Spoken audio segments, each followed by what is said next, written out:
it was like one of those situations where it's like, I don't want to stand real This close is to you. the Joe Gaither Show on BamaCentral.com.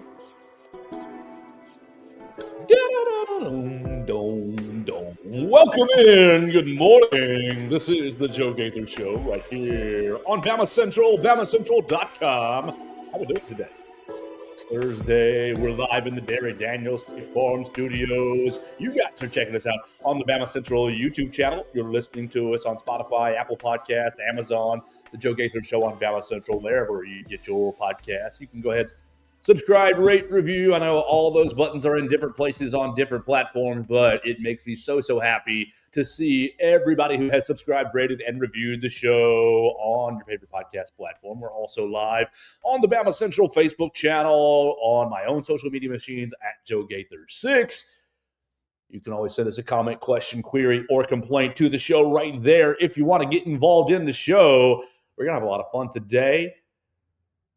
We are live in the Derry Daniels State Farm Studios with Mason Woods. You follow Mason Woods at MAWoods_ on the Twitter machine. We appreciate Derek for sponsoring the program. You call Derek for your insurance needs, home, life, auto insurance needs, 205-758-3391 for all of your insurance needs. We're going to have, hopefully, a little bit of fun today.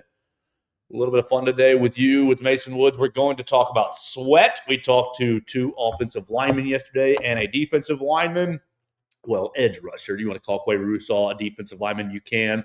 But they were all nasty yesterday walking off the practice field. So we will start there. We'll talk about what we heard from the three players. And we'll talk about, is Coastal Carolina, are they Conference USA? No, they're in the American Conference now, aren't they? We're going to talk about Coastal Carolina, what the Chanticleers are doing to attract more fans. The Sun Belt. Oh, gosh. 0 for 2, Joe. 0 for 2. 1 for 3 with the Sun Belt. The Chanticleers. What a great name. The Chanticleers. Put your pinkies up and get your champagne glasses. We're going to cheer on the Chanticleers. Are you a fan of Teal Field? No. I'm not a fan of any colored field at all. I kind of love the Teal Field because it's close enough. Like, blue is too jarring. You know, it's too far away from green. Red, too far away from green. The purple and gray striped one at like Central Washington or whatever it is. No, I think the teal is fine. I do like the teal. It's like almost green. Close enough to where it doesn't hurt my eyes too much. I could trick my brain into believing. And when they wear the all black uniforms on it too, oh, that looks pretty good. Do you think there's going to be fans in the building there this year? I mean, what they do last year? I don't even care what they did last year. I'm thinking about the homeless, the hungry, the starving in Coastal Carolina. They're right there. That's Myrtle Beach, right? I'm pretty positive that's like 20, 30 minutes from Myrtle Beach is Coastal Carolina. We're going to talk about Coastal Carolina. I'm pretty sure that's right next to Myrtle Beach. We're also going to talk about Connor Stallions, and then we are going to hear from our friend Katie Windham. Katie Windham was all over the East Coast covering Alabama basketball. She was right there at the Rhodes House yesterday or Tuesday watching Alabama softball complete their doubleheader. She's been all over really all the sports: gymnastics, softball, basketball, baseball, football. We'll hear from Katie Windham at about 8:35, 8:40 or so. All right. I wanted to start with sweat because we wanted to start with real Alabama football. And we were in the Malmore Athletic Facility yesterday. Thank you so much for having staff and company and friends. We were able to talk to Wilkin Formby, Jaden Roberts, and Quay Russaw. Quite a trio. You get that name list into your hand and you think, oh, okay, that's the Uglies. Yeah, that's interesting. We haven't heard from Wilkin all spring because of different things. One of the reasons we heard was he missed a day or two just for illness. I think flu, cold, something. I don't think it was serious. Nothing that big of a deal. But for the first little bit of spring, we were told no Wilkin Formby. Fine, no big deal. They always have reasons and rules for different players, things that they're going through. And I guess his was illness for the time being. Heard from him yesterday, and I hear, like, as soon as the list comes out, I'm like, I want to go talk to Wilkin. And thank you, Katie, and thank you, Will Miller. That's who I got to talk to. Will Miller went and spent time with Jaden Roberts, and Katie Windham spent time with Quay Russaw. I just think he's so fascinating. I just think he's such a polarizing figure right now for Alabama football, and I think really it's not his fault at all. to be so polarizing. He's done nothing to polarize you, but you guys are all insane people, and you've lost your brains after a week 3 poor performance, and now anytime Wilkin Formby's name comes up, you go fly off the handle and think, he can't protect anybody. Is he going to be any good? He's just favorite. You get the favoritism, you get the silliness. Like, I've seen that argument, and I will say I have not seen that argument as much as I've seen other things, but that is certainly out there. The whole like, they're playing favorite because he's a Tuscaloosa. That is the stupidest argument I have ever heard. Mason, how long did it take Brian Robinson to get on the field? Come on! I mean, people, what are you talking about? And that's not disrespectful to you, Brian. It's just like, that is not even in these coaches' heads where these players are coming from, and whether that has anything. Am I really going to get myself fired for playing the hometown boy if he stinks? That is a really, really, really dumb thought. Like, I'm sure Kalen DeBoer thinks highly and likes Wilkin Formby just as a person. Great.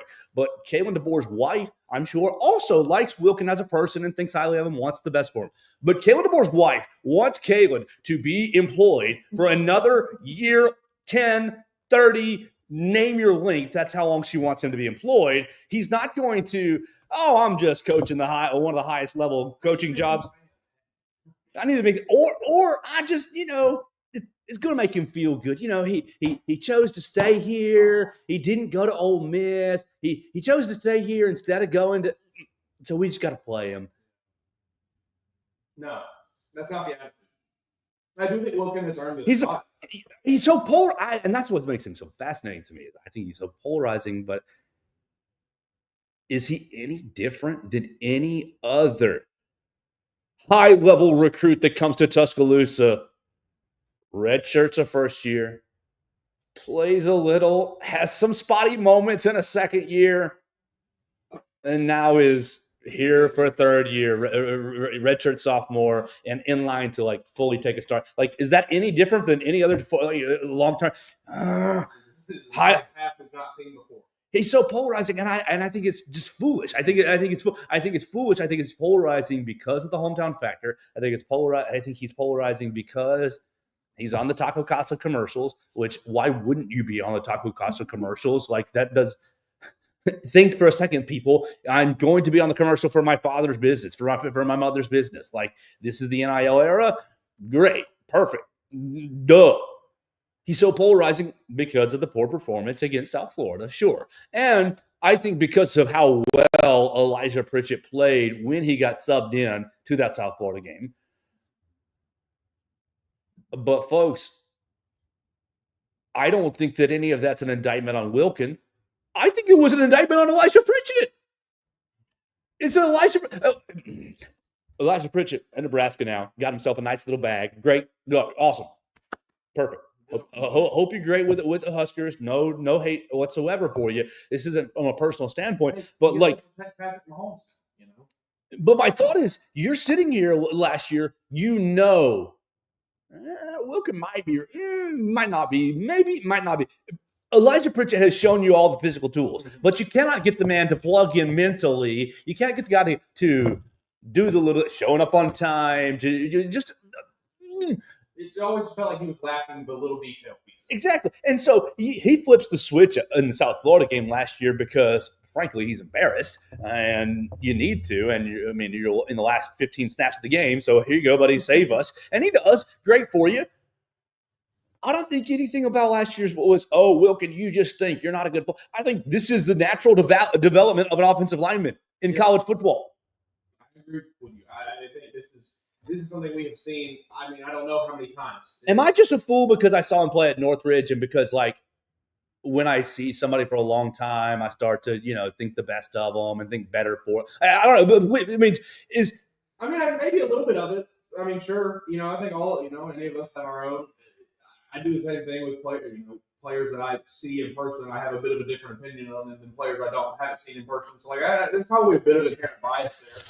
But I also think, you make a really valid point in that this is not a strange path. We have seen this play out exactly like it is. I mean, I couldn't tell you how many times with insert 4-star, insert 5-star. oh, they come into the freshman, oh, the red shirt, and they weren't good enough to get on the field. Oh, what? That's okay. We're going to the next year. And the next year they get thrown out in week 4, and it's, oh, they dropped a pass. Oh, you missed your assignment. Oh, you whatever it is, you fumbled. Oh, God forbid. And then they just get cast into the darkness as this like, I don't know. It's ridiculous. They make it black and white, and they don't realize it's a progression. They make the fan base makes it sucks or great, makes it amazing or worst ever, best I've ever seen or worst I've ever seen, and it's a progression here. Like Evan Neal is unusual because he came here and started as a freshman on the offensive line, and even he started at guard, right? Because you needed the space, and it's easier to work in, start in the guard. Like Alex Leatherwood, unusual. These super recruits, these recruits that Coach Saban used to get was like, oh, this freshman tackle is starting. Like, has brainwashed these people to make to make you think that Wilkin should have been day one Hall of Famer coming right out of Northridge. Yeah. And it's like, you look at any other program across the country, you're not going to find a lot of true freshmen starting offensive line. It's just not a thing that happens often. Did Jonah Williams start as a freshman? I think Jonah might have. Maybe. I think he might have. I'm thinking Alex Leatherwood. You go you search a little bit as a filibuster and just. Yeah, I don't think Ari did, but I think Cyrus started as a freshman. I'm pretty sure Evan Neal started as a right guard. I'm pretty sure that Alex Leatherwood started as a freshman for a period of time. Yeah. Barrett Jones played all 4 years on the line, but he wasn't always a tackle, moving interior. Oh, goodness gracious. DJ Fluker was not a freshman, was he not? He was a JUCO transfer. He was a JUCO transfer, I'm pretty positive. So he's to expect a young. You just went across 20 years of football and named 4 names. And I'm sure that there's one I'm missing or two I'm missing. Please drop it in the comments at Joe Gaither 6. But the point is, have a little patience. What did you say right when I brought up Wilkins' name? What did he look like? No, he looks like a grown man. Like to anyone that has never actually seen what Wilkin Formby looks like, he arrived on campus and he looked like he was 12 years old. He had a baby face of all baby faces. Like, it looked like the kid had never done anything. I saw a picture of him yesterday, maybe day before, whatever it is. This is the video. Like, he looks like a grown man football player now. He's got the beard. He is remarkably bigger. He is trimmed down. Like, he looks the part now. He did not look the part when he arrived here as a freshman. I've been talking to this young man for 4 years now, since he was a senior at Northridge. That's about I think that's the first year I started with high school football at 109. And to your point, the voice he gave us yesterday was not the voice I heard 4 years ago. Yeah, guys. Hey, guys. Having a sweating contest with Jaden Roberts. Just like, and I'm not trying to like embellish, and like I'm sure that probably makes him sound bad. That's not what I was trying to make him sound manly. He's grown up right before our yes.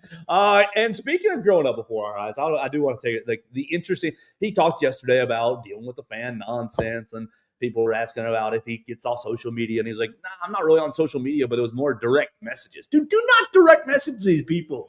They are kids. They are just kids. Like, at the end of these are 18 to 22-year-olds. In very rare cases, you're getting your 23s and up. How many? You're married, so it's even less for you. But how many DMs are you in, Mason? I mean, you're trying to get to the high school kids. That's fine. Of anyone that's not my lovely wife, I would say a select small group of friends. I'm sorry. How many Ryan Tannehill DMs did you ever fire off? Not one. Although he deserved them. He deserved them. Sure. Negative thoughts in your heart. Okay. You deal with it. But guys, it's ridiculous. Do you even think that the message you send these athletes is going to reach them, one, and if it does reach them, they're going to give a damn about it, two. You are putting so much value on yourself that is non-existent. It's very self-important. It's very, I think of myself as, this player, he wants to hear my opinion on how. Yes! I do not give a damn about what you have to say. That's the funny part. It's like I think people don't understand a lot of the times how these direct men. If I didn't know Mason Woods and I want to message him some, hey, your show stinks. Blah, blah, blah, your show stinks.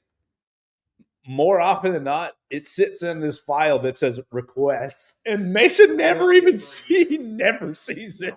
Yeah. People, just use your time more. Use your time.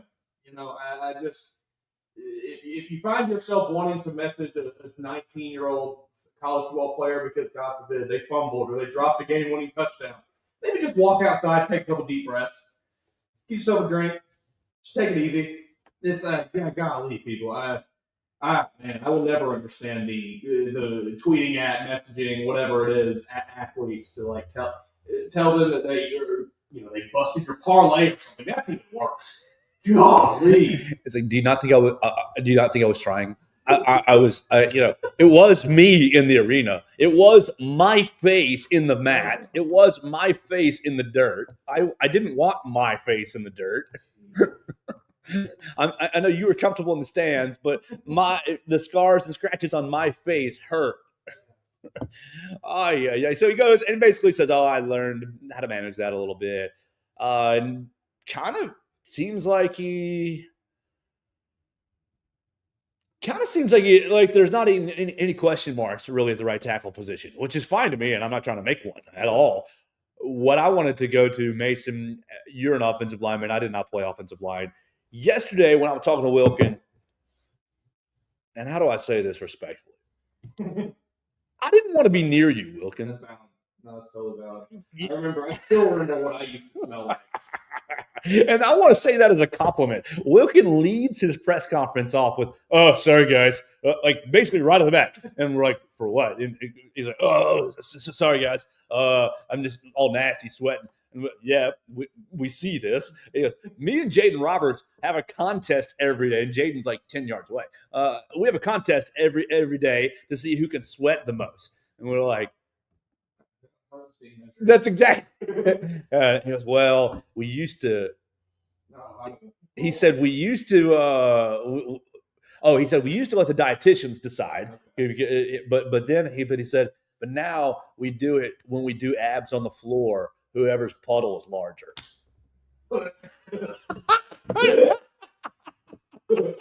Oh, that's awful.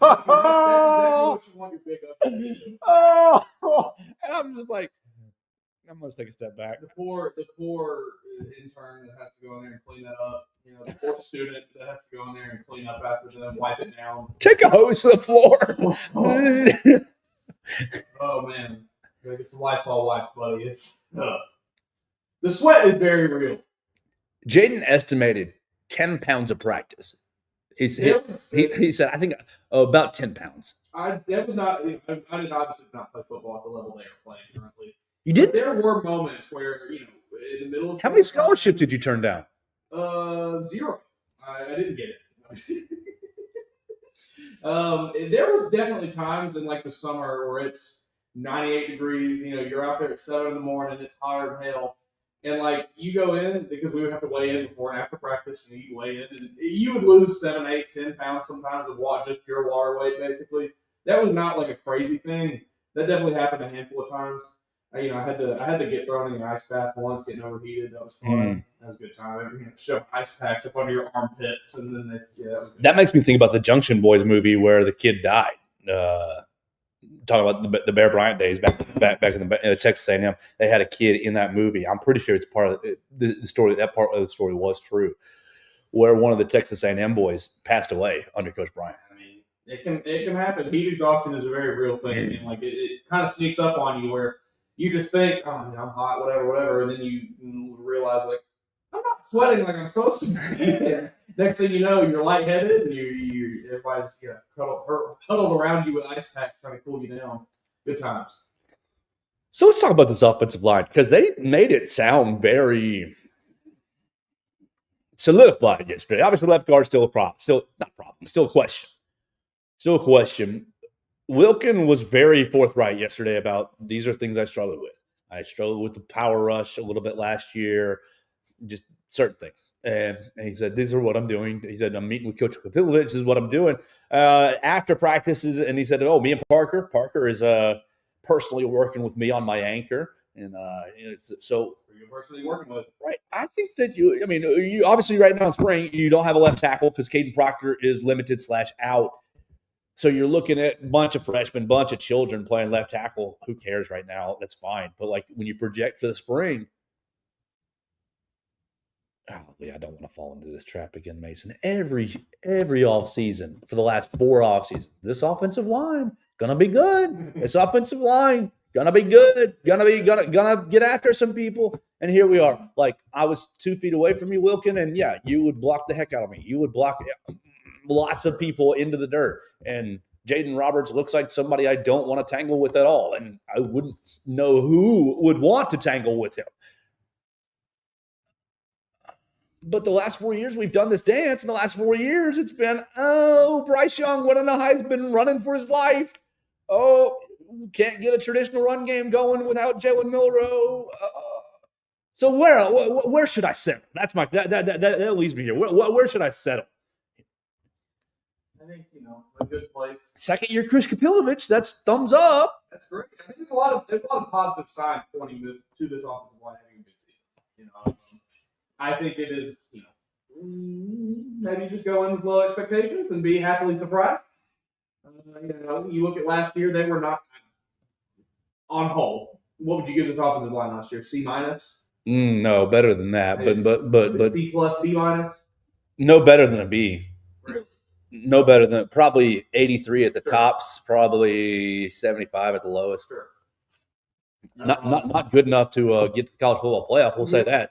And I don't, obviously we've seen off-season things happen. We've seen stories and we've seen players talk. And we've not seen any real tangible evidence to tell us that this offensive line is any better than last year.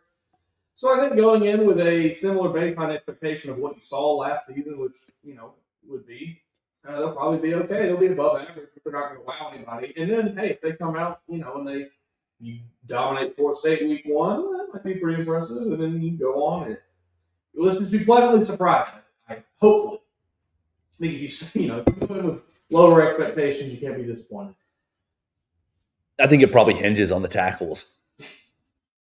Pun intended. I think it probably hinges on the tackles because I think you look at Caden Proctor and you look, measurables, you see that's a first-round draft pick. That's an NFL first-round draft pick based on height and weight and maybe what he can do in the weight room. I don't think you've seen a first-round draft pick for 2 seasons. Now, freshman year, come on, guys. Let's be honest. Let's have some perspective. I don't think you saw a first-round draft pick last year as a sophomore, but again, you're a sophomore. You're not supposed to be a first-round draft. You're not even eligible. Sure. I think that if did you see a first-round pick last year? No, that's what I'm saying. No. His second year, no. First year freshman, definitely not. Yes. Last year sophomore. Yes. If he were eligible to be drafted.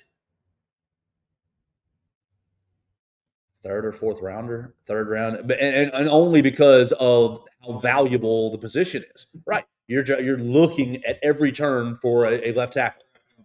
Yes. And left tackle, we don't care. What's your measurables? We can teach you.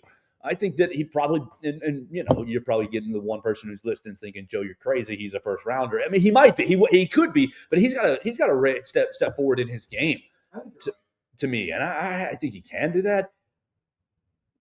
Wilkin, I think you're just trying to get really serviceable right tackle play. I think you're trying to get quality run game, quality play in the run game.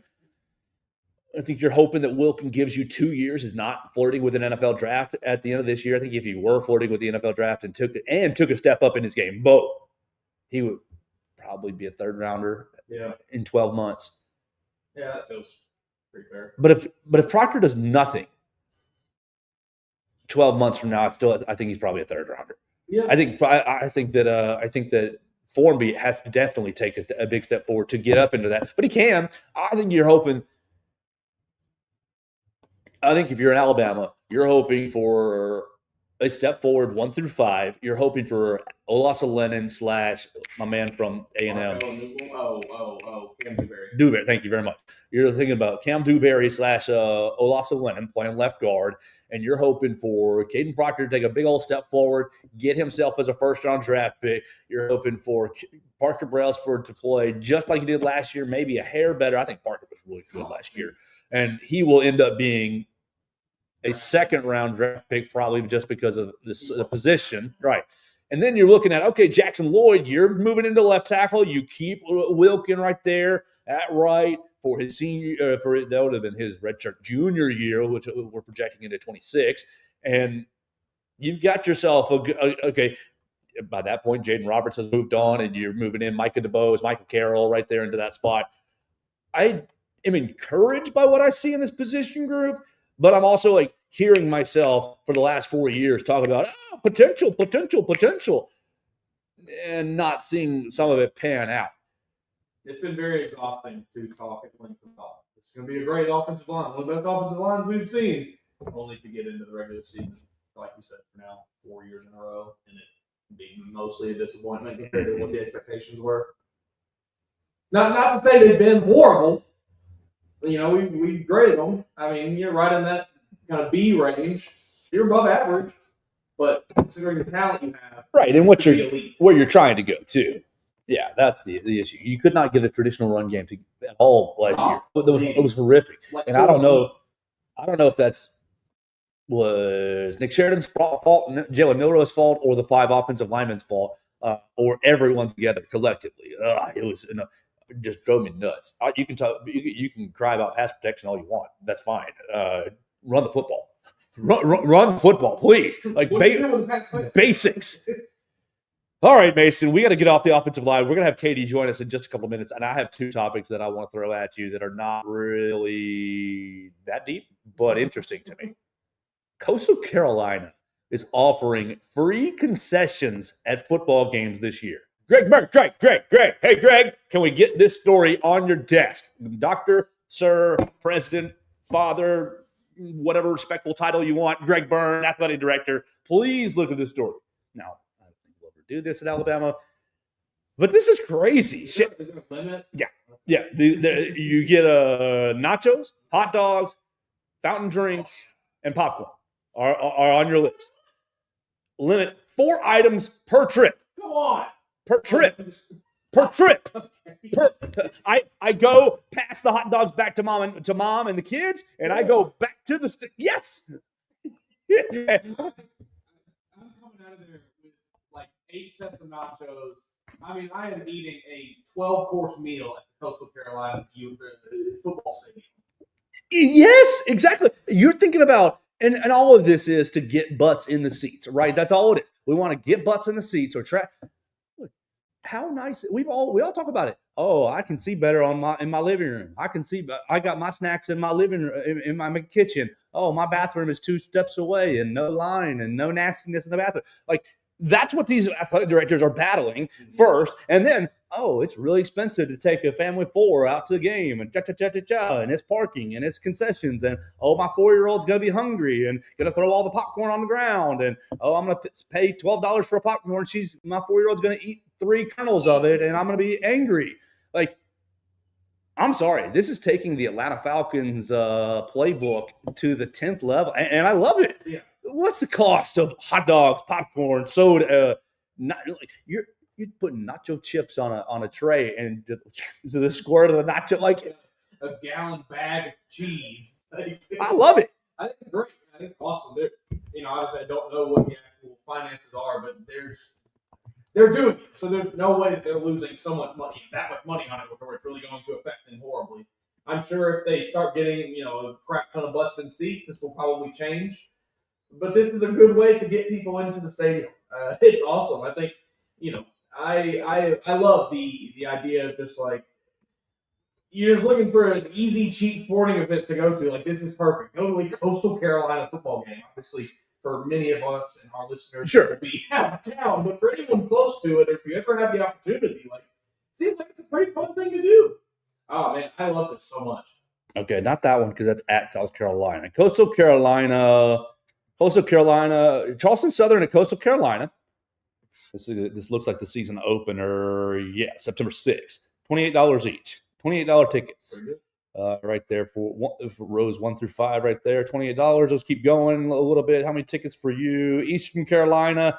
Okay, a little more expensive. Eastern Carolina Coastal is $84 for a ticket. Let's keep going. Louisiana Monroe, $44 tickets. Marshall, okay, that's a prominent game, I guess. It's going to cost you $50 to get in right now. Let's see. Georgia State is at $50 again. So, look, our prices are pretty reasonable. Pretty reasonable prices to get in. You see the ticket for $200. Perfect. And hey, man, no food on Saturdays. Our budget is at the stadium. That's pretty sweet. We're gonna eat right when we get in. We're gonna eat at halftime, and we're gonna eat in the fourth quarter again. And that way, no, we're not gonna stop in the drive-through. We don't have to go into the pantry at home. We're full on stadium hot dogs. How many? They're free, Mason Woods. Over, of course, what is it? 4 hours, 3.5 hours. You're hungry. Let's make that the caveat. You are hungry. Do they serve alcohol that you can pay for in this stadium? I believe. Well, I don't know. Let's find out. That's what I'd like to know. If I can buy a couple libations. Coastal Carolina alcohol policy. Okay, that's for the campus. I'm looking at seeing the thing. I mean, this is right on the 50-yard line. We're talking 1, 2, 3, 4 rows up. For $150 plus an $80 donation. That's pretty sweet. Sounds like we are adopting the Chanticleers as our second team here. That's fine with me. The great logo, great colors. I think teal is underused in sports. I'm all for it. Hold on, Mason. Say something. Hello. Oh, now I'm back in my ear. Yeah. Katie was texting me saying that your audio was not great. Say hello to Katie. See if she... Hello. You got me? It's like the echoey, not coming through his mic sound. Like when it sounds like it's probably coming through your mic, Joe. Give me something. Sorry to come on with the technical difficulties. 5, 6, 1, 2, 3. Here on the Joe Gaither Show, we sometimes deal with technical issues, but we always pivot out of them because we know what we're doing with the board. 1, 2, 3, 4, 5, 6. Why don't you say hey to Katie and get her roll? Now I can't hear you. I know. Katie, can you hear me? I can hear you, but it's not coming through your mic. Still not any better. Unplug your can. It says it's coming in here. Well, that's really nice. That's really nice. Now everything's all fun. 1, 2, 3, 4, 5. Hello. I bet you I hit something over here that messes up. I'm gonna start with Katie. I'm gonna start with Katie. Arranged everything, but No, I'd rather get it right, and it's gonna drive me. I did not do anything differently. That's what I didn't do.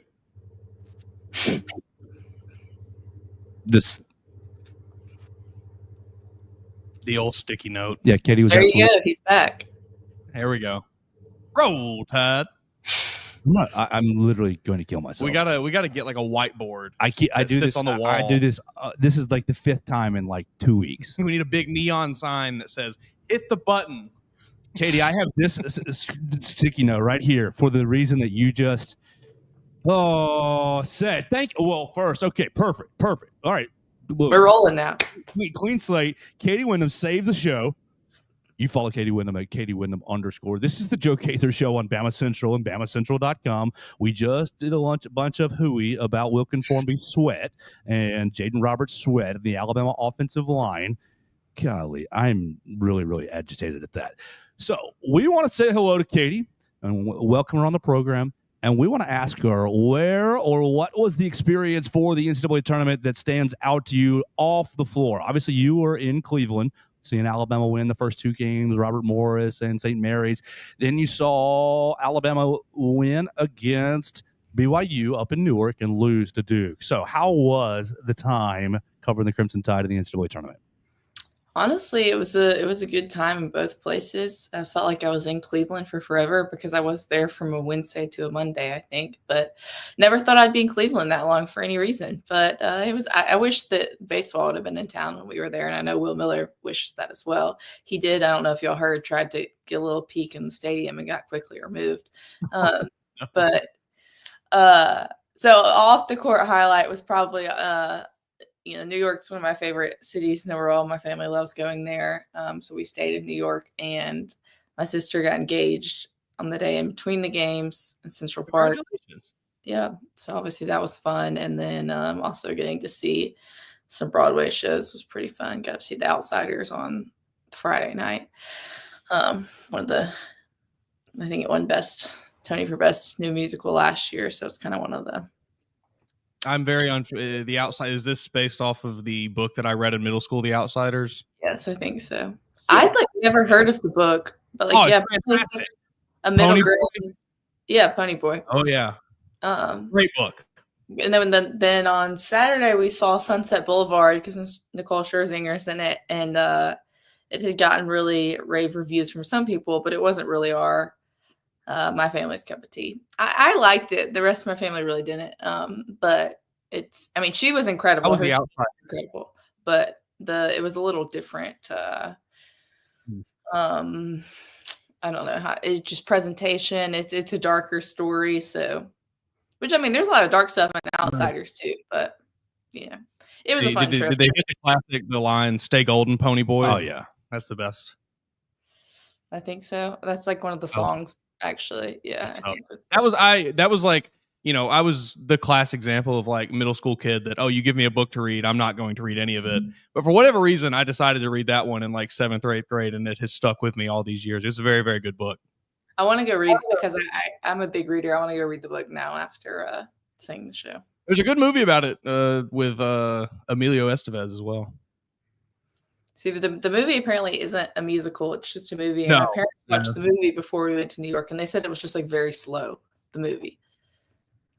That's fair. It's probably pretty slow. I think I probably just liked the movie because I liked the book so much, and wasn't there like a knife fight in that book or something? Yeah, the Rumble. Right. Okay, I'm thinking this is 8th grade. Back to me, eighth grade, middle school lit. The Greasers, or what was it? The Greasers and the Socials. Yeah, that was it. Yeah. All those pretty boys from the other side of town. Oh shoot, that was the school I went to. I went to the all boys pretty boy school across town. Okay, so we had a lot of fun in New York and Broadway. But Katie, let's put a bow. Let me get you your bow. We've tried many times to put a bow on this basketball season. What would you say? How would you encapsulate 2024-25 under Nate Oates? It's so odd. That's kind of what I was going to do. I'll film after this, or maybe we'll use this clip. My just a minute on was, was this a successful season, or kind of how would you grade it? And it's tough because this time last year, Alabama had been to one Elite Eight ever, and it seemed like the Sweet 16 was the ceiling for this program. Obviously, they'd broken through one time, but that was it. And it seemed like, especially in 2023, when you had the number 1 overall seed, and you're like, this is the team that's going to get Alabama to the Final Four, or at least past the Sweet 16, and then they lose to San Diego State. It just felt like, man, this program is cursed to end in the Sweet 16 every year. And then, obviously last year, the Final Four run. And then this year you make it back to the Elite Eight, which seeding-wise is where you're supposed to get. But, Nate Oates himself said it's Final Four or a disappointment. Talking to the players in the locker room after the games, or before the games, after the games from the SEC tournament on, they talked about, Nate had said since June last year when he first started putting this team together that the expectation was a national championship. The players would talk in the locker room after the games that, they wanted to get back to a Final Four, not just get back to a Final Four, but make it further and win. Even if they just made it back, it would be a disappointment. So it's tough because obviously only 8 teams in the country make the Elite Eight. But I think this team, when it got assembled, it was like there were so many expectations placed on this team, and a lot of them from Nate Oates, and he didn't shy away from them. A lot of coaches, especially in other sports, will shy away from expectations. They don't like talking about it. They don't like putting pressure on the team. But Nate wasn't afraid to do that. And this team had some really good moments this season, obviously beating Auburn in the regular season at the end, setting the NCAA record for threes in the Sweet 16 against BYU. Some of their non-conference wins early on, there were really high highs, but I do think I don't want to say the whole season was a disappointment, but I think relative to preseason expectations, it was. I think relative to what this team ended up being, and relative to the injuries that they had, I think making the Elite Eight is great. But I think the fact that they didn't win the SEC regular season, they didn't win the SEC tournament, they didn't, obviously accomplish the goal of making it back to the Final Four. Obviously, I think there's some disappointment in that, and I think the players would say that, and I think Nate would say that. And it's just incredible, really, I guess, the new standard he's set for the program, that you have to ask after an Elite Eight, was this a disappointing season? I definitely wouldn't say it's a failure. I've seen some people, say that. I think it's okay to say it's a disappointment, but it's not a failure. I think how many wins they had, some of the records they broke, kind of leading the nation in scoring all season. It was once again an exciting brand of basketball. Making the Elite Eight is not a failure, but it is a disappointment relative to what I think this team could have been. And I think the way you went out was a disappointment, and that, yes, obviously Duke is an incredible team, is going to have a really good shot at winning the national championship, but Alabama has played all the other 1 seeds. They've beaten some of them. They've been competitive with everyone. The fact that they kind of just got punched in the mouth early on in that game, and they were never able to get back in it, or anytime they tried, Duke had an answer. I maintain, which I'm sure y'all have talked about this on the show, like when it happened, I said that's the game right there. When they had gone on the 7-0 run, cut it to 6 points, get a stop on Cooper Flagg, you have a chance to grab that rebound, score on the other end to cut it to possibly 1 possession.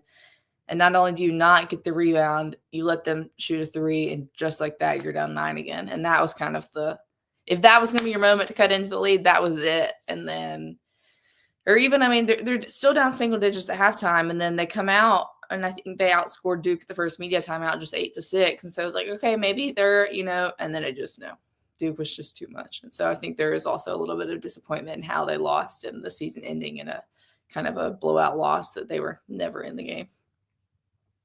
I think from a player perspective, I totally understand the disappointment. Like you said, given the expectations going into the season, given the expectations that Nate Oates enforced throughout the season.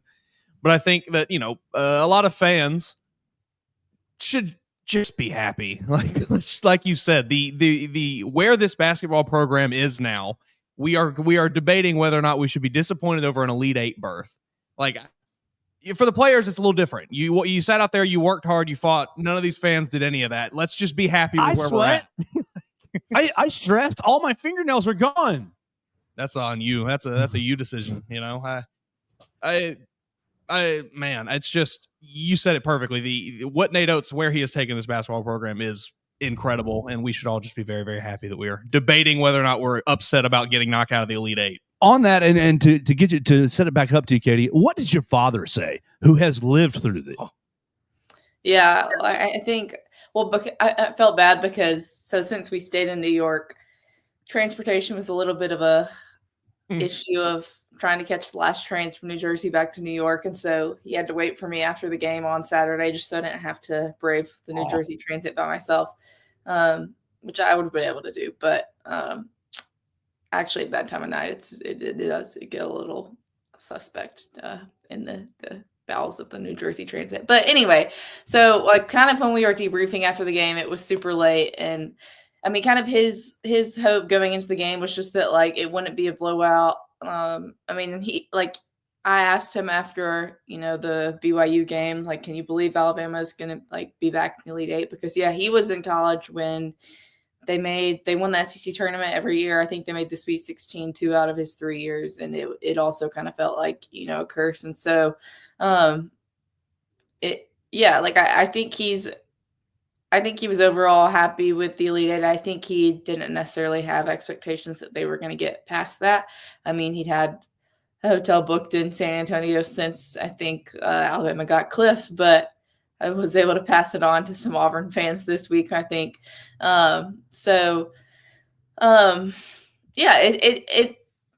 It's what you're saying, Mason, of it's almost like the Saban effect, where he just completely reset expectations and what the standard is. And then I think also to the point of, if people are disappointed, look, Nate has taken them to a Sweet 16 every year except for the J.D. Davison year in 2022. And it would be interesting to hear Nate's unfiltered thoughts on that team in that season.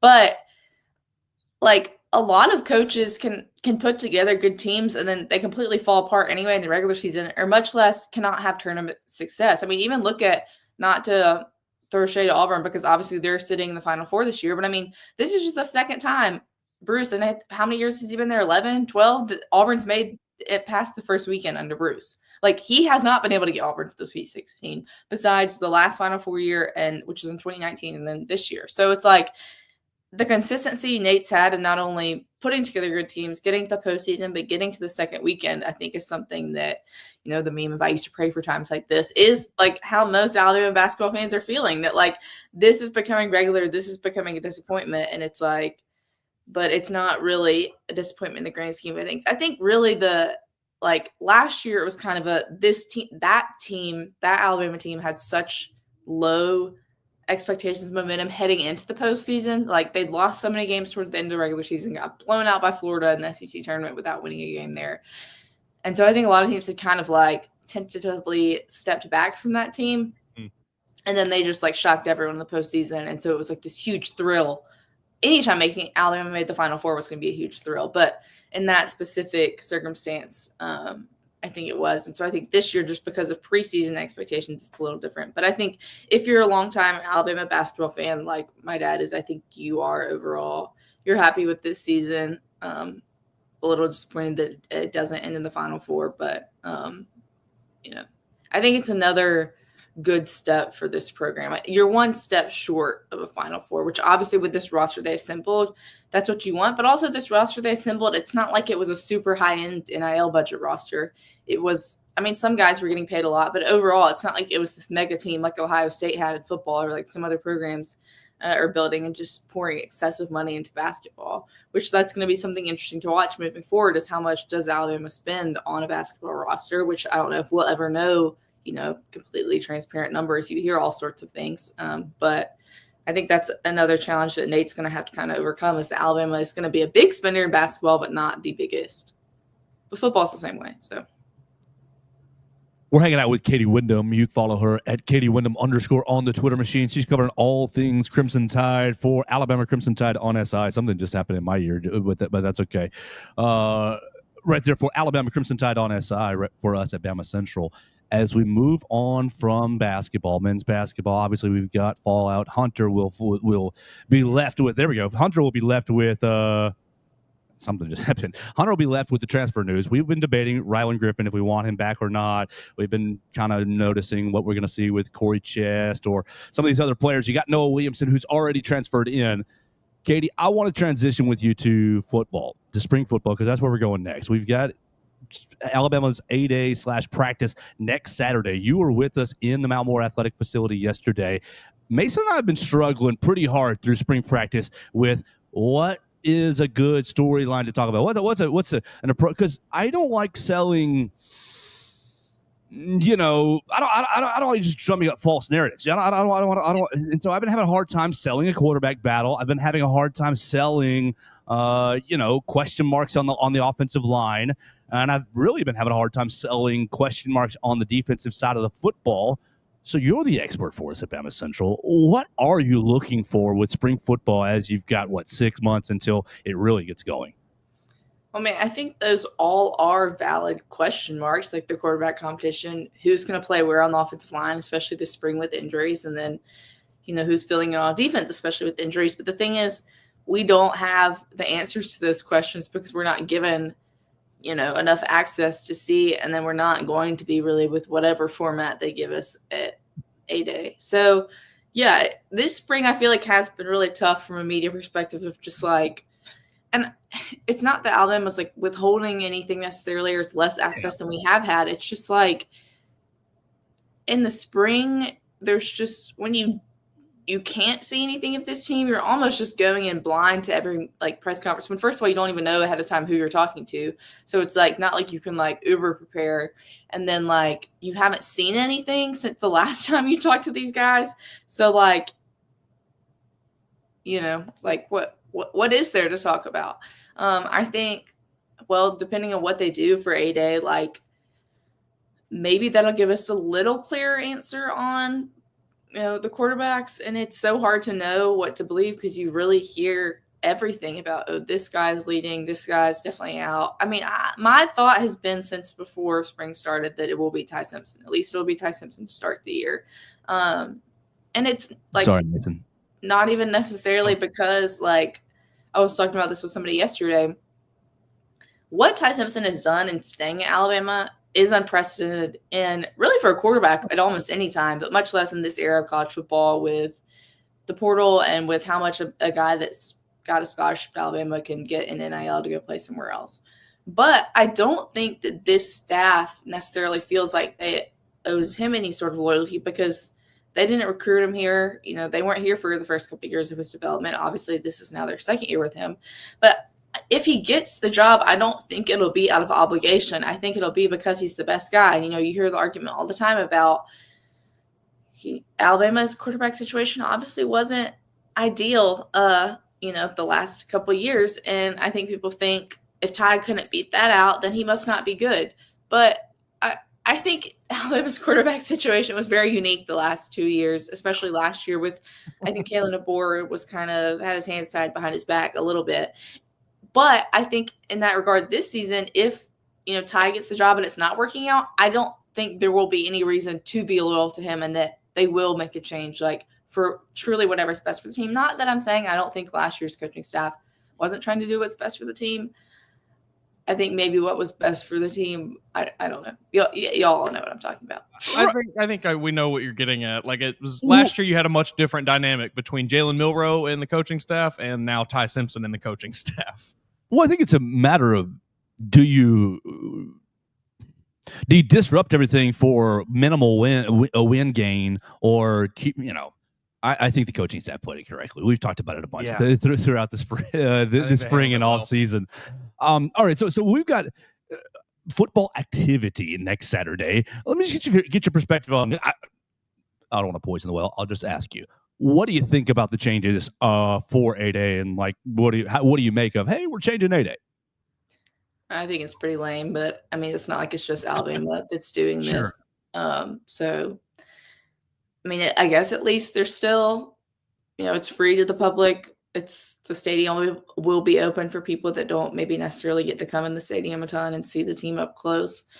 I'll be really interested from like a media perspective to see what it's like for us next Saturday, just how much.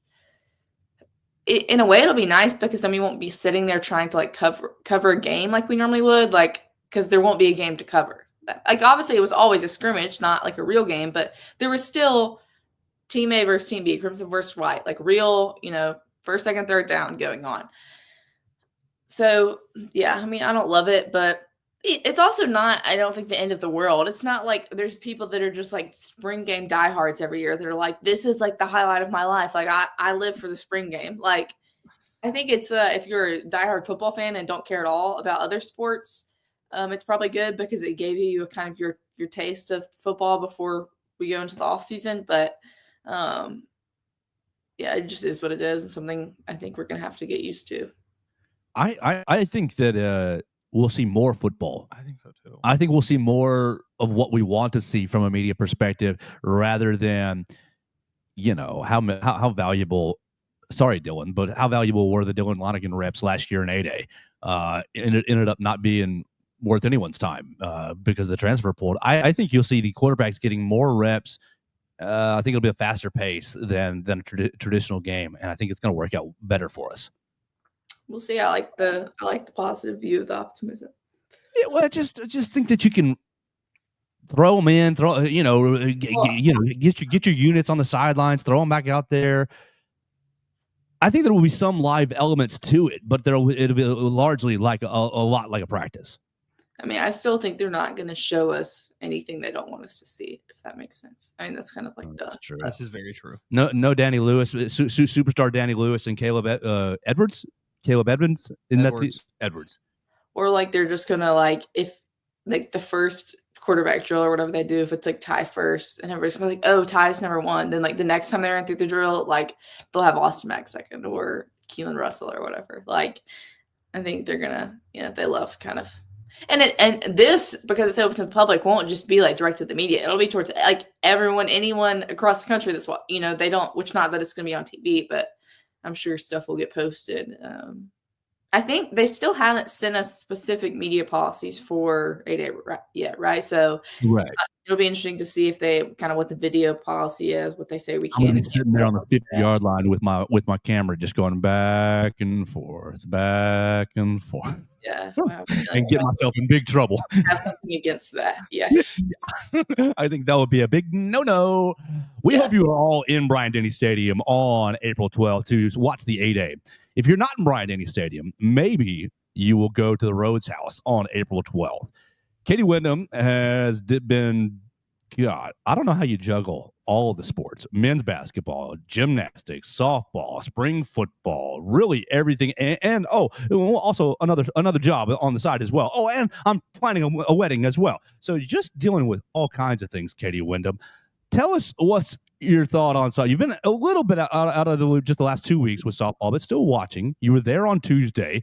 The ladies will play LSU this weekend. It's a big series for the ladies, and then of course the biggest series of the season.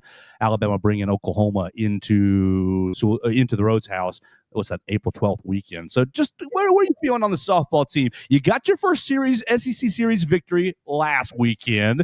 Can they take that momentum into the rest of the year and maybe start to build on some things?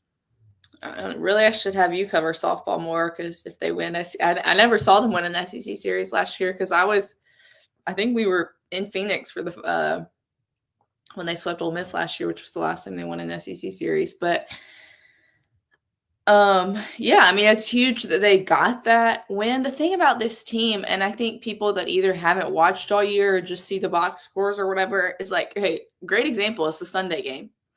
I think they scored first. We're up 1-0. Then they're down 4-1. So they're down 3 runs. They're going to have to score at least 4 more runs to win. Basically, anytime the last 3 seasons, if they need to score 4 runs to win, they're screwed. That's not happening. That team did not score more than 3 runs. Or those teams, the last 3 seasons teams. It was very rare for them in SEC play when they're facing good pitchers to score more than 3 runs. And that's the difference with this year's team, is if they get down, which the pitching is not as good, so they do, the game's not over. They can come back. They have that ability, where in the past comebacks were so unlikely just because they could not hit the ball. This team can hit the ball. They obviously, a ton has been made about the stolen bases led by Audrey Vandegrift. So they can hit the ball, they get the ball in play, they can cause havoc on the base pass, and they can score runs. The problem has been, do they have reliable pitching? The answer so far has been no. But I think they can. Jocelyn Brisky can be that. We saw that last year when she was a true freshman going against some of the best teams in the country. We've seen it at times this year in the best teams in the country. It's almost like a mental block where she just cannot close out games this year.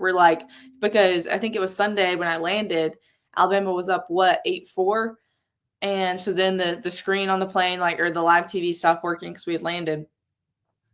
And then as I'm getting off the plane, I see that his base is loaded with no outs or 1 out. And it's just they just cannot make it easy to close the game. And then on Tuesday night, it was a doubleheader against Alabama State and Samford. And Alabama State came in 8-26 on the year. Their starting pitcher had an ERA that was literally almost 9. They're just not a good team at all. And Alabama only won 6-4. I think they got up in that game 3-0. And then we're down 4-3. They had an inning. Ailey Johnson got the start. I think she retired the first 8 batters. Then a 2-out walk. Just started a spiral and hits and errors. And Alabama State, who was 8-26 on the year, is up 4-3. And that really started. I've covered Murph long enough that I can read his body language, and I could just tell he was about ready to just walk off the field on Tuesday night. Kind of at that point, they responded the next inning to go up 6-4. But I mean, that's the game they should have run ruled in 5 innings. Just the caliber of Alabama, the caliber of Alabama State, the talent on Alabama. How the starting pitcher for Alabama State was throwing no higher than 55 miles an hour. Those girls have been hitting that since they were in 9th grade. I mean, that's batting practice for them. They should be crushing that. Yeah. And they just weren't. And I think that was maybe just kind of a lack of focus on Tuesday. And then in the second game at Samford, they get up 7-0. And in softball, there's the run rule of 8 runs after 5 innings. So they're up 7-0 heading into the or in the 5th, I think, and they had a no-hitter going at that point. And so if they can score 1 run in the bottom of the 5th inning, the game's over. They can't score. It goes into the 6th. There's some errors. and then I think they gave up 3 runs or something, and so there's errors and free passes, and so then the run rule is no longer in play for that game. So we had to play a full 7 innings. I didn't have to play. I had to cover a full 7 innings of that game. So I went to get to go home early. And so talking to Murph after the game, I was just like, what's the deal with this team not being able to close things out? And he said, this has been his thing for literally weeks now, almost every loss this season. He said it's the free passes, the walks, and the errors. He said we cannot do that. And so that's kind of the biggest hurdle holding this team back. I think in the Georgia series, for the most part, they played clean defense. Was it the last game they had a couple errors? Or I know there was a lot of wonky stuff in that last Georgia game. 2 errors I think on the Saturday day, but Sunday was clean. But there was one of the days there were 2 errors. Yeah, which I think it was in the game they won. But okay, yeah. All that to say, if they can get a little more pitching consistency, I think they can get back in a spot of hosting for regionals, and they technically are right now. I think they're 16, the RPI. They have a really good strength of schedule, but they're going to have to pile up some more wins, probably win a couple more series. And the thing is with the SEC this year, there's a ton of parity. I mean, you talked about Oklahoma coming next week. Obviously, Oklahoma's, I don't know the number off the top of my head, but I would guess in the last 4 seasons when they've won the last 4 national championships, they've lost less than 10 games combined. I would almost be certain across those 4 seasons. And, this year they just lost a home series to Tennessee. They lost a game to Missouri, who's at the very bottom of the SEC. And it's like, that would have never happened at the Big 12. I think the only winless team now is Auburn in SEC play. So it's like anyone can beat anyone. And this Alabama team has the hitting, and they have the pitching potential to beat anyone. Now, LSU this weekend is a place they historically have not had a lot of success. LSU, though, was kind of reeling. They lost a home series to South Carolina last week. I think they won last night. They were losing to McNeese State late, but I think they came back.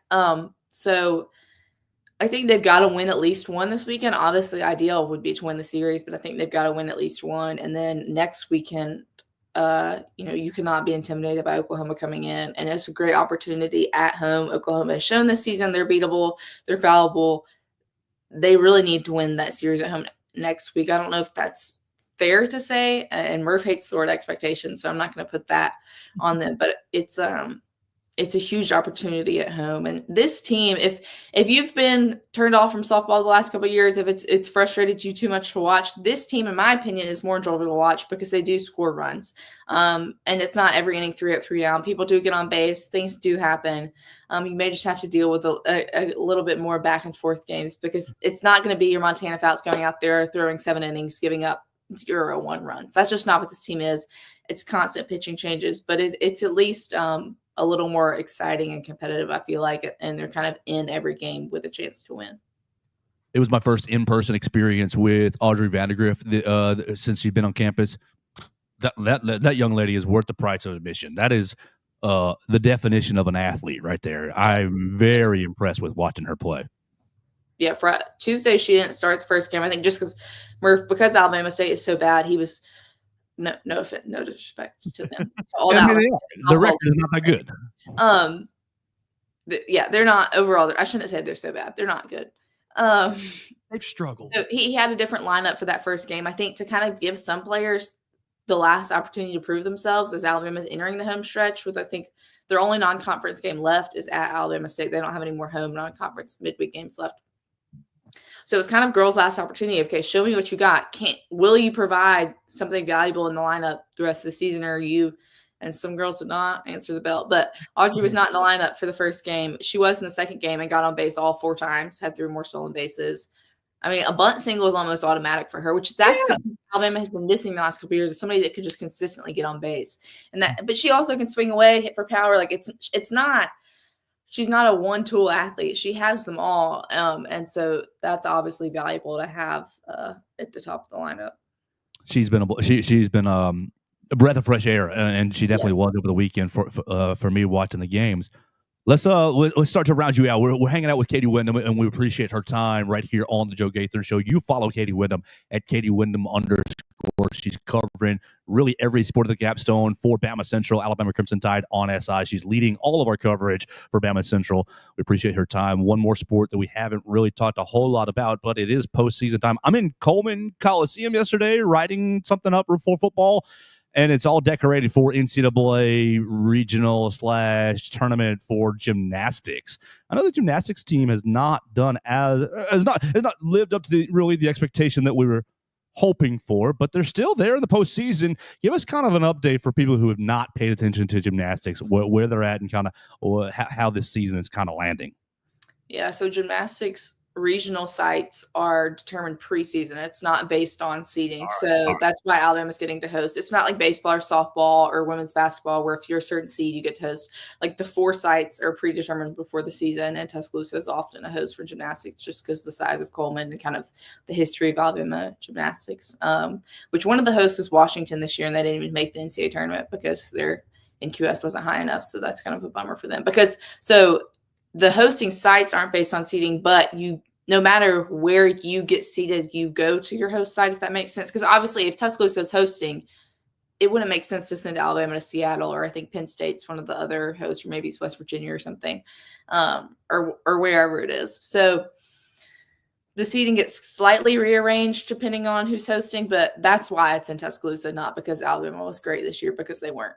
They had a very up and down season with a lot of downs for a while. They lost, I think, every SEC meet except for one, which is obviously wins and losses don't matter as much in gymnastics, but still no one likes losing. And then, people, especially in Alabama, don't like losing. And so, but it's kind of like softball. This team has the potential this weekend. The fact that they're in Tuscaloosa this weekend is huge, though, because seeding-wise, they should not advance past this weekend because you have 3-seed Florida, 6-seed Cal, I believe, coming. So those should be the 2 teams that advance. So today there's a meet with just 2 teams that one of them, it's kind of like the play-in game in the NCAA tournament for basketball. Like one of these 2 teams, whoever wins today will get to be in one of the sessions tomorrow. So tomorrow there'll be 2 sessions of 4.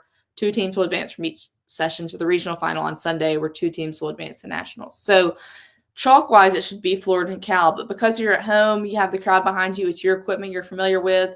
Teams always kind of get scored higher at home. It is an opportunity for Alabama to advance to nationals, despite the disappointment of this whole season. They got there last year in Luisa Blanco and Macquarie Doggets and Ella Burgess last year, and then had like a complete come apart on the balance beam. So I think as far as expectations, I feel like I've been talking about that a lot this episode. They're pretty, I'd say they're low for this team. I think it would be a big accomplishment if they could get back to nationals, which I think they can. This team can score well. They've just also struggled to be consistent. And so I think this weekend's a big opportunity, which Friday the meet's at 1:00. So a little lunch break gymnastics, get over to Coleman. And then I think Sunday would be sometime in the evening.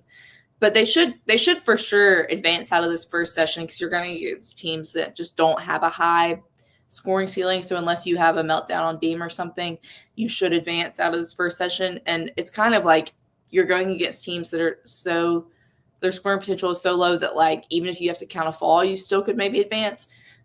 So they should make it to Sunday, and then Sunday will kind of be the key. Can they beat Cal or Florida to advance to NCAA finals in Fort Worth, I believe?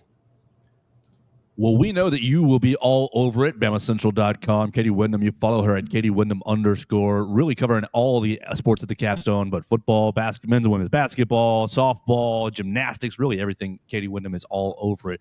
Katie, I really appreciate your time today. I appreciate you saving the episode with the sound. I'm just what we're going to do is we'll flip-flop it. We'll put the quality at the front, and we'll tell everybody if they want to hear the nonsense, they can stick with us, and we'll just flip-flop it. So I appreciate your time and saving the episode today. Everybody go follow Katie Windham _ on the Twitter machine. Yeah, of course. No worries. Maybe just need to, I don't know, do 4 sticky notes or something. Just also how to figure something.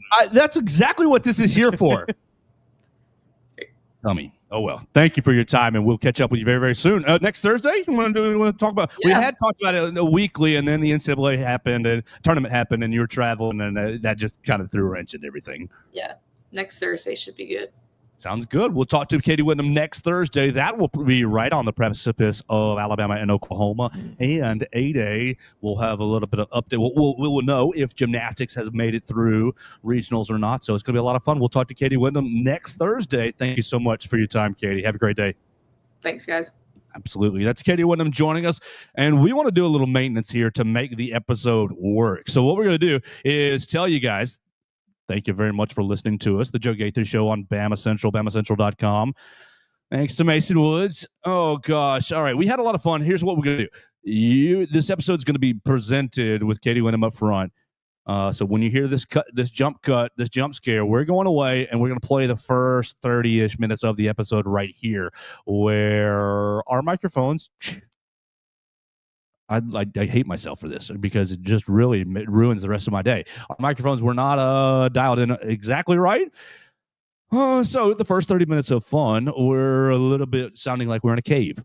It just sounds like we're in this big room talking into this computer and like, I hate it. And that's the effect we're going for. And the listeners hate it too. Like to me, if I were like a concert hall effect, it's if I were listening, it would be an immediate, not today, gone. And we'll get it figured out. So that's what it drives me nuts because all day I'm going to be sitting here thinking some first time listener heard it for the first time and they thought, we're not listening to this show again. But I think if we do it this way, we put Katie's up front and we just flip flop it, it'll be okay. Because of that, we need to tell you that we're proudly sponsored by Warren Tire and Auto. They've been a Tuscaloosa and University of Alabama staple since 1961. They're in their third generation of family ownership. Warren Tire is your go-to place for all your automotive needs. Russ Warren's hanging out right there on 15th Street. On 15th Street, they're doing tires, brakes, and alignment.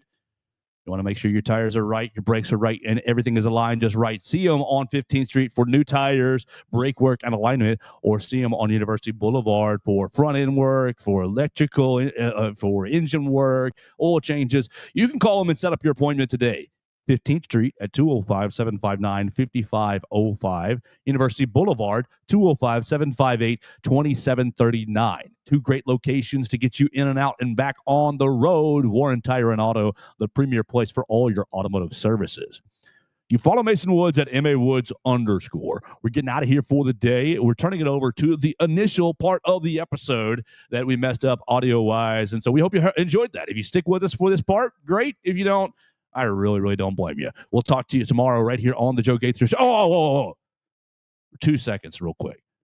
Because this afternoon we will have an audio. We will get it correct. And tomorrow we're going to play our interview. We're interviewing this afternoon Jalen Brewster. Jalen Brewster looks like Ashawn Robinson's younger brother. 6'4", 277 pounds, a rising junior out of Cedar Hill, Texas. Give me 2 seconds on Jalen Brewster, as you will hear his interview tomorrow on the Joe Gaither Show. What have you learned about Jalen Brewster real quick to tease the people? I see Oklahoma, SMU, Texas, Baylor, Alabama. I think there are a lot of teams that want this guy very bad. Okay. And he is, like we said, rising junior, already 6'4", 277, like an absolute unit at 16 years old, 17 years old, whatever he is right now. Well, Mason Woods did a great job. And I really want to make that clear. Mason Woods did a great job helping us get set up with him. We're going to talk to him this afternoon, and we will play it on the Friday episode right here on the Joe Gaither Show on Bama Central and BamaCentral.com.